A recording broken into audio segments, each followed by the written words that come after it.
Anong order niyo? Strawberry sundae. Pero, sir naman. Isa tong bar, di ba? Hindi to ang lugar para sa mga bata. Teka, mas malakas pa yata ang amoy ng dugo kaysa sa amoy ng alkohol dito. Nakakapagtaka naman. Ewan ko ba? Pero maiba nga pala tayo ng usapan. Narinig ko ang usapan tungkol sa isang mapanganib na bar na nasa paligid lang. Imbis na pera ang ipamabayad mo para sa order mo, buhay ang magiging kapalit. Nakakatakot yun, di ba?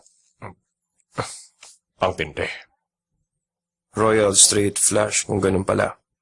Iiksi ang buhay mo kung ipapakita mo gusto mo. O sige, mukhang makakalibre tayo ngayon.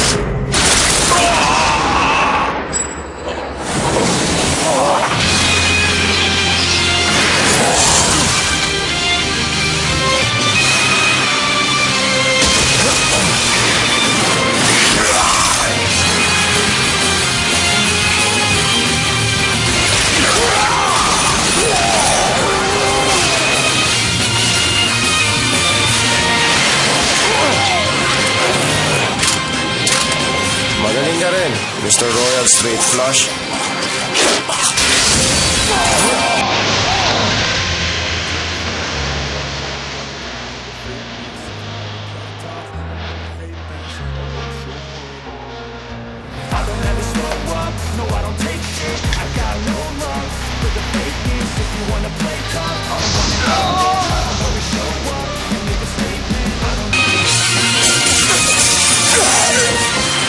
Sa susunod na magtatayo kayo ng bagong bar, dapat may strawberry sundae kayo sa menu nyo.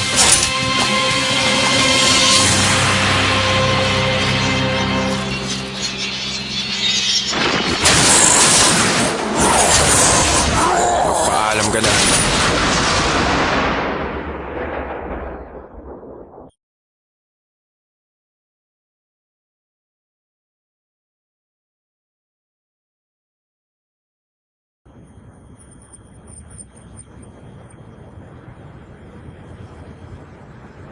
Mission 1, Devil May Cry. Oo, yung ganung pizza pa rin. Yung Italian namin garlic potato mix special. Tama, number 19. Ano? Yung tab ko? Huwag mo na alalahanin ng tungkol doon. Babayaran ko rin pag nagkapera na ako. Oo, yung large at huwag mo na lalagyan ng olives. Huwag mo kalimutan. Nakikinig ka ba, Dante? Hindi mo ba nakikita, Morrison? Habala ako sa ginagawa ko ngayon dito. Oo, tumatanggap ako ng serbisyo. Pero bakit magbabantay ako ng bata ngayon? Bata? Pasensya ka na nga pala, bata. Maghintay ka na ng 10 taon. Saka na lang kita i-date. Mababasag ka sa 10 segundo. Isa pa, mas gusto ko ang mga kaedad ko. Makinig ka, Dante. Kanina bata pa siya. Oops, pasensya na. Hindi lang siya basta isang bata. Siya si Patty Royal. Siya ang nag-iisang babaeng anak na nagmana ng yaman ng pamilyang Royal. Kung titingnan mo, parang di naman siya mayaman. Yun ay dahil naninirahan siya sa isang ampunan, Dante. Ganun ba? Para pala siyang si Cinderella pagkatapos ng alas 12. Kabaligtaran nun. Nasawi ang pinuno ng Royal Family ilang araw na ang nakaraan. Pagkatapos nun, unti-unti nang sinisiwalat ang lihim ng pamilya niya. Kaya lang, Kaya ba dapat ko siyang bantayan, Morrison? tama ka, Dante. Sa madaling salita, hindi pa niya nakikita ang fairy godmother niya. Kung gusto mo, ako mismo mag-upa ng private messenger para sa'yo. Ang kailangan mong gawin, Dante, ihatid mo si Patty sa Royal Mansion, alas 6 bukas ng gabi. At kailangan mo sa protektahan anuman ang mangyari. Maliwanag ba? Yun lang ba? Oo, yun lang. Parang ayoko. Isa pa, parating na dito yung pizza ko. Hindi na yung darating, Dante. Bago pa man yun makarating dito, sasabihin ko sa kanila na hindi ka na makaka-order hanggat hindi mo binabayaran ng mga utang mo. Ayos ba yan? Naisama na naman ako. Kung mananalo ka, ako magbabayad ng utang mo. Kung Oo talo ka, na, alam ko na yan. Heads ako. Palagi kang talo sa sugal, tama ba ako? Tahimik! Dante, huwag mo itong kalimutan para sa live performance mo. Live performance? Sige, ikaw nang bahala sa kanya.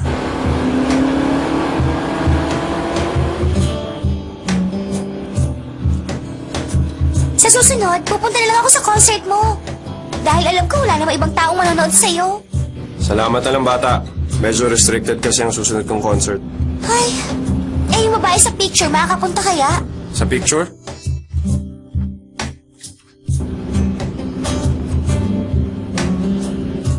Ay naku, sa tingin ko kailangan mo na rin bumili ng bagong kotse.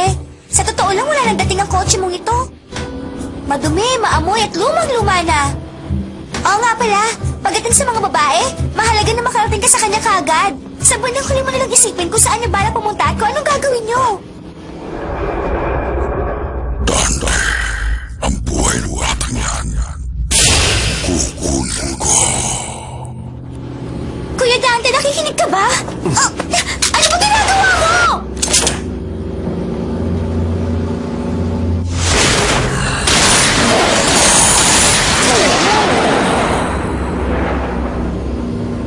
Ikaw talaga! Bakit mo ginawa yun? Delikado ang ginawa mo! Gusto mo madisgrasya tayong pareho dito?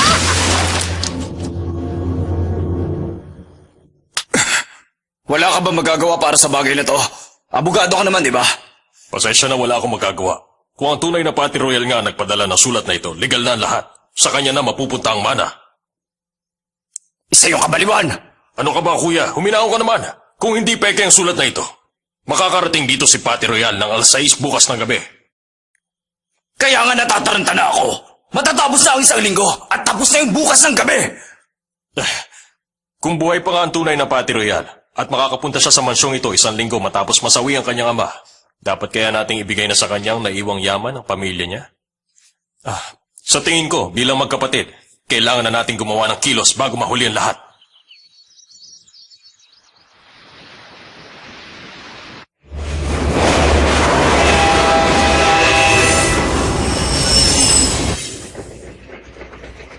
Hoy, alam kong isa kang cute na bata. Pero ano yung litratong yan? Ito, litrato ito ng nanay ko.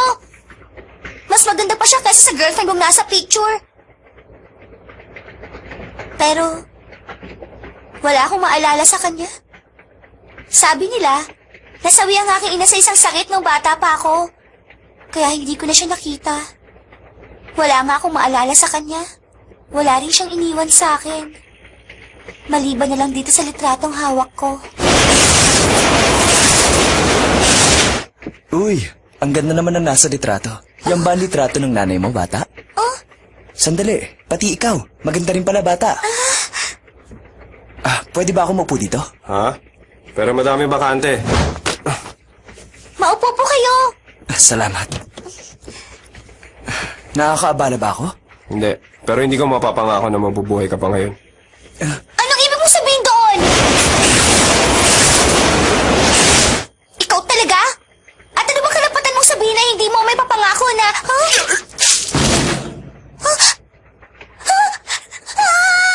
Sasabi ko lang, binalaan ko na siya.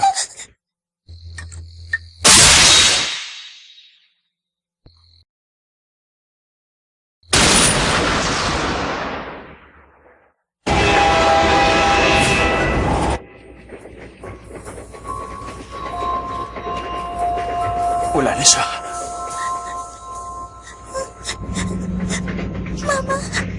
Mama? Tapos na ang isang ito. Ikaw ba ang may gawa niyan? Mandarito! Wala na siya. Matanong ko lang, meron ka bang kinalaman sa nangyari dito? Sige, papaliwanag ko sa iyo ang nangyaring pagpaslang. Huh? Nasa loob ng tunnel ang tren ng 10 segundo at madilim sa loob. Doon sa 10 segundo na yon, 3 tao lang ang narito na kasama namin ng batang ito. At biglang lumitaw ang taong ito dito at naging 6 kami. Siyempre, hindi magagawa ng matanda ang pumaslang. At abala naman sa pag-uusap ang magkasintahan. Kanina pa ganyan ang bata. Kung ganon, ikaw ang may gawa. Hindi, may ibang gumawa. Pero hindi siya tao, kundi isang halimaw.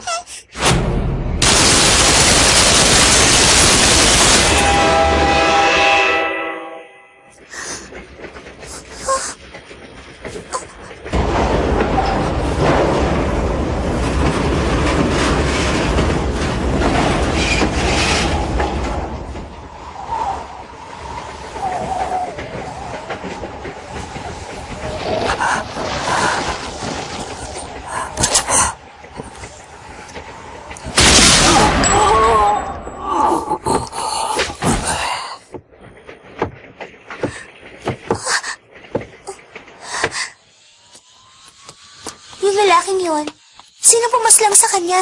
Ewan ko. Mga Diablo? Pinaslang ba siya ng mga Diablo? Hindi kaya. Hahabulin din ako ng mga Diablo? Huwag naman. Kuya Dante! Tayo na.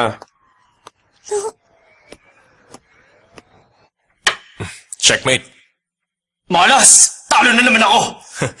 Simula pagkabata natin, palagi ka na natatalo. Yun din ang dahilan kung bakit iniwan ka ni Jenny, tama? Yun ay dahil pinigilan mo ako. Sa totoo lang, kaya kanya iniwan dahil napakabagal mo. Napansin ko lang sa'yo. Gusto mo talagang titigan ng painting na yan, ah. Oo. Kumakalma kasi yung isip ko tuwing tinitignan ko ito. Alam ko na. Kung hatiin natin ang mana, gusto ko sa akin lahat ng painting. At sa akin naman ang lahat ng pera. Hoy, huwag ka naman masyadong... Alam ko nang gagawin. Siyempre, palagi may problema, hindi ba? Haharapin natin yun. May lalabas na Diablo.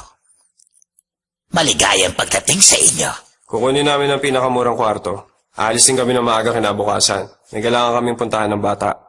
Isang lalaki at isang batang babae. Hetong susi nyo. Para sa kaalaman mo, hindi lang basta bata ang kasama ko. Ano bang problema mo? Kailangan mo na matulog para bukas. Mama. Ano? Mama. Excuse me. Hay, ano bang kailangan mo? Sabihin niyo po sa akin saan ko mahahanap ang babae sa poster. Hoy, ano ba? Kala ko ba wala nang yung ina? Halika na nga.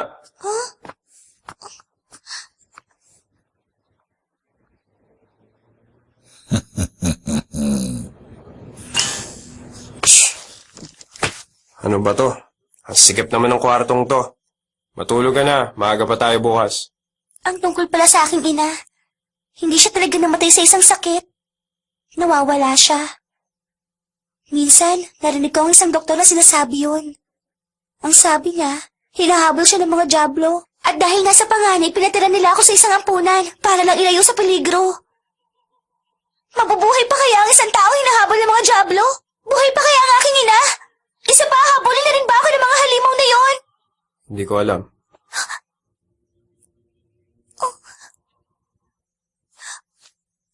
Tungkol sa mana, wala na akong pakialam doon maging ang pagbalik sa mansyon kung saan ako pinanganak. Gusto ko lang makabili ng maraming damit at candy. Gusto ko yung gawin para sa isang bata na nakatira sa ampunan kung saan ako lumaki. Pero, hindi naman damit at candy ang talagang kailangan nila. Pare-pareho lang kami. Gusto namin makita mga magulang namin. Yun lang. Alam ko tatawanan mo ako sa bagay akong to. Hindi. Lahat ng bata gustong makasama ang mga magulang. Kuya Dante, Sige na, matutulog na ako. At kailangan ko naman naginip sa magiging kadate ko para sa mga susunod na araw. Matulog ka na rin. sige.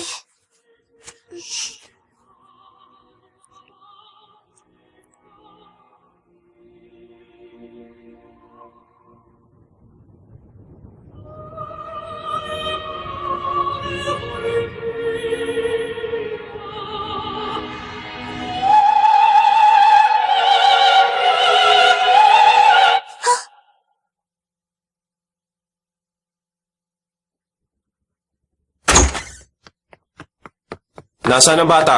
Saan siya pumunta? Sinong bata? Yung kasama ko nang umupa ako dito. Huwag mo akong tanungin. Hindi ko alam kung nasaan siya.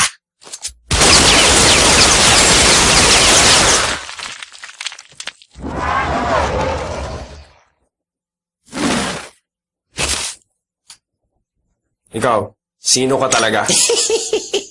Marami na akong narinig tungkol sa iyo at sa ginagawa mo. Talaga? Kung ganun, hindi mo ako mapapaslang gamit lang ang hawak mong yan. Sige, sabihin mo na sa akin kung nasaan si Patty. Sige, sasabihin ko. Yeah! Kung hindi mo alam, may nangyayaring kaguluhan ngayon sa mundo ng mga Diablo at nagagawan sa kapangyarihan ng apat na pinakamalakas na Sino Diablo nagutos doon. sa'yo na to? Sino nagutos sa'yo na dukutin si Patty? Siguro mula siya mismo sa royal family. Malamang gagamitin niya si Patty para gawing pananggalang sa mga mangyayari. Pasensya ka na, Dante. Wala akong masyadong nalaman dahil wala silang sinabi sa akin. Madamot sila sa impormasyon.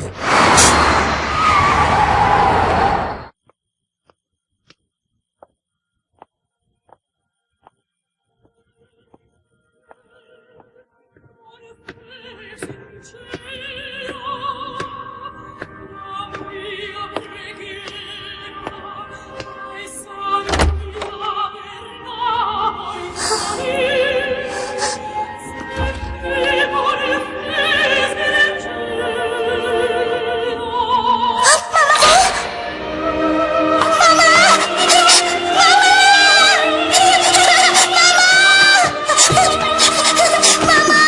kung alamin lang mo, tagal ko na kayo gusto makita. Patawarin mo ako, Patty. Tandaan mo, simula ngayon, muli mo na akong makakasama. Talaga, Mama? Dahil hindi na talaga ako makapaghintay na kainin ka ng buong buo, Patty!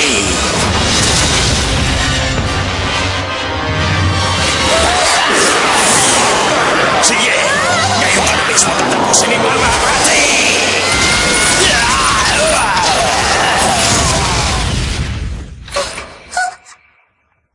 O ikaw, sabihin mo nga ang totoo sa akin. Ikaw ba may plano ng pangit na opera ito? Kuya Dante? Kasi gusto ko lang makita ang mama ko. Mukha yata hindi pa nagsisimula ang finale, Patty.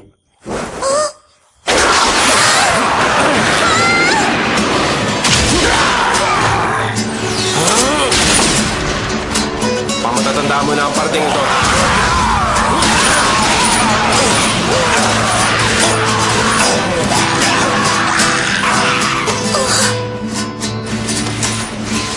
Oo nga pala, bata. Pasensya na pero dapat ka na mawala ngayon mismo. Alam mo, may bilang akong malaking gantimpala sa akin kung papaslangin kita kaagad. Kaya huwag ka na kumilos at tanggapin mo na lang ang kapalaran mo.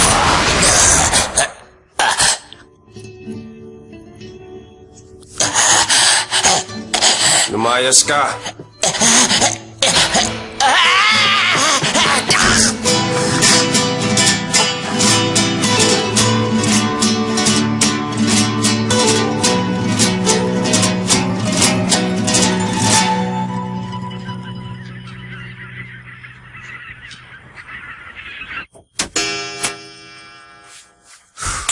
Tapos na ang oras niya. Tagumpay tayo! Sa atin na mapupunta ang mana. Baliwala na ngayon ang sulat na to. May dumating na bisita. Bisita! Maraming salamat. Teka, sino ka nga pala? Hindi mo ba ako kilala? Ako lang naman si Patty Royal. Ano? Ang alam ko, bata ka! Alam niyo, peke lang ang batang yun. Ako ang totoong magmamana ng yaman. Napakaswerte ko talaga dahil nakahanap ako ng batang kapangalan ko. Kaya gaya nga ng alam ko, ang buhay niya ipinagtatangkaan imbis na ang sa akin. Salamat sa kanya dahil ligtas akong nakarating. Sige, ibigin niyo na sa akin ang mana para wala na tayong problema. Ang problema lang, imposibleng gusto mo, Miss Patty Royal. Kagaya ng nasa kasunduan, dapat alas 6 ng gabi narito ka na. At dahil lumampas ka na sa oras, hindi mo na makukuha pang mana na para sa'yo. Pasensya ka na. Kahit na mahuli ka lang ng 1 segundo. Pero, wala pang 1 linggo simula nang masawi ang aking ama, kung hindi ako nagkakamali. Isa ba, sumakabilang buhay ang aking ama noong nakaraang linggo ng 6:28 ng gabi. Ayon sa records. Kaya eto, hindi talaga ako nahuli. Pwede ko bang gamitin ang driver's license ko bilang identification? Wag na. Hindi na yan kailangan, Miss Patty. Anong ibig mo sabihin? Dahil ang patunay na buhay si Patty Royal, magiging nakaraan na lang. Para sa isang Diablo. Teka! Baka basura kayong lahat. Walang pumunta ng bara kundi sa akin lang. Hindi na yung mapupunta sa inyo.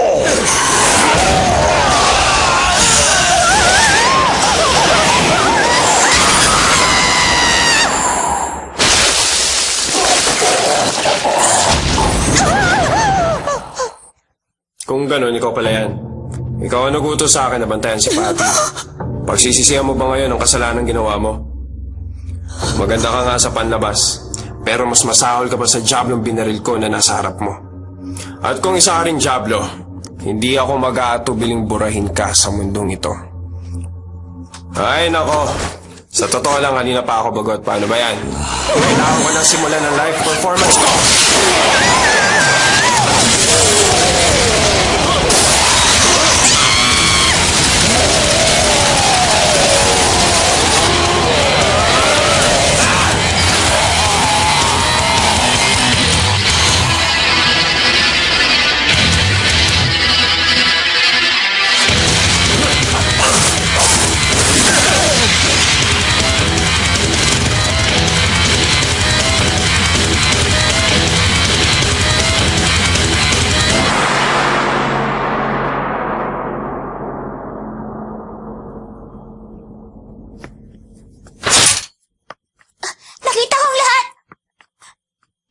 yung perteng pang matanda. Pakiusap! Sandali lang! Ang batang yan, hayaan mong papunta siya sa akin para alagaan ko. Aalagaan ko siya para naman makabawi ako sa kanya. Ganun ba?